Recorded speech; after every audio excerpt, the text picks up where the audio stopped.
We all want to be free, right? But what if our entire idea of freedom, the freedom to choose, to get whatever we want, what if that's actually a trap? Today, we're going to explore a completely different path to freedom, the Buddhist path.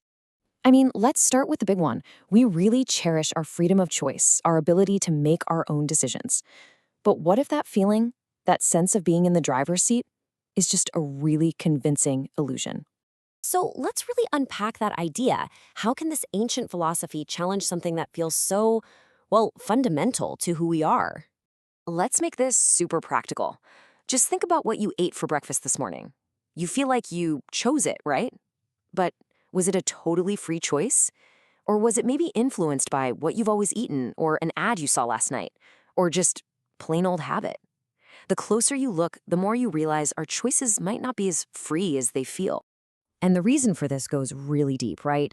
Right into the Buddhist teaching of anatta, which means no self. The idea here is that there's no solid, permanent you sitting inside pulling the levers. We're more like a flowing river of changing thoughts and feelings. And if there's no fixed chooser, then the whole concept of a free choice kind of starts to fall apart, doesn't it? So, if we aren't freely choosing, then what's driving us? Well, according to Buddhism, the engine behind almost everything we do is something called craving, that unquenchable thirst. This quote from the Buddha just gets right to the heart of it. We all operate on this assumption that if we just get what we want, then we'll finally be happy. But it's a total setup. The chase for pleasure just becomes this endless game that, ironically, brings a lot more suffering than it does real satisfaction. There's this incredibly powerful analogy for this. It's like a hungry dog chewing on a bone with no meat on it. It gets a little taste, but it's just its own blood, and it mistakes that for real nourishment. So it keeps chewing and chewing, but it never, ever gets satisfied.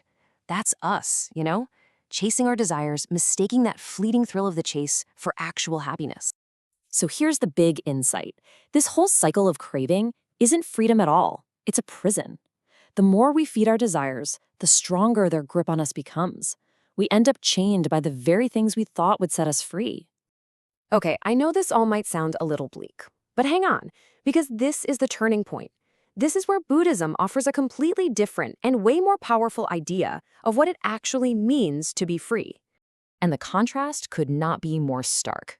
See, the common worldly view is that freedom is external. It's about getting all the stuff you want. The Buddhist view? It's the exact opposite. True freedom is internal. It's the freedom from wanting. It's that state of not needing anything from the outside world to be deeply content. This is a freedom that's built on a deep inner sense of peace. You cultivate it through things like compassion and wisdom. You don't buy it or find it. And because it comes from inside you, it's stable. It can't be rattled by all the ups and downs of life out there in the world. Okay, that sounds amazing, right? But how in the world do we actually get there? Well, the path to this kind of inner freedom is built on a really practical set of steps. You can basically boil the whole path down to this threefold practice. First, you refine your conduct, living an ethical life. That creates a solid foundation for the second step, stilling the mind, usually through meditation. And then, from that quiet place, the third step becomes possible. You start to develop the wisdom to see things as they really are. The whole goal of this is to achieve mental stillness. And there's a beautiful way to think about this. Picture a glass of muddy water.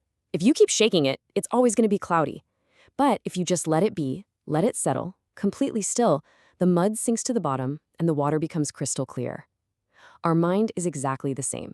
It's only when it's still that we can see reality clearly, without all the distortions of our cravings and fears. And this whole process leads to what the Buddha called nibbana, the ultimate happiness. Now, this isn't some kind of ecstatic high. It's a deep, unshakable peace. It's the complete ending of craving, like putting out a fire. And this leaves us with one final thought. What would your life actually feel like if you were truly free? Free from wanting?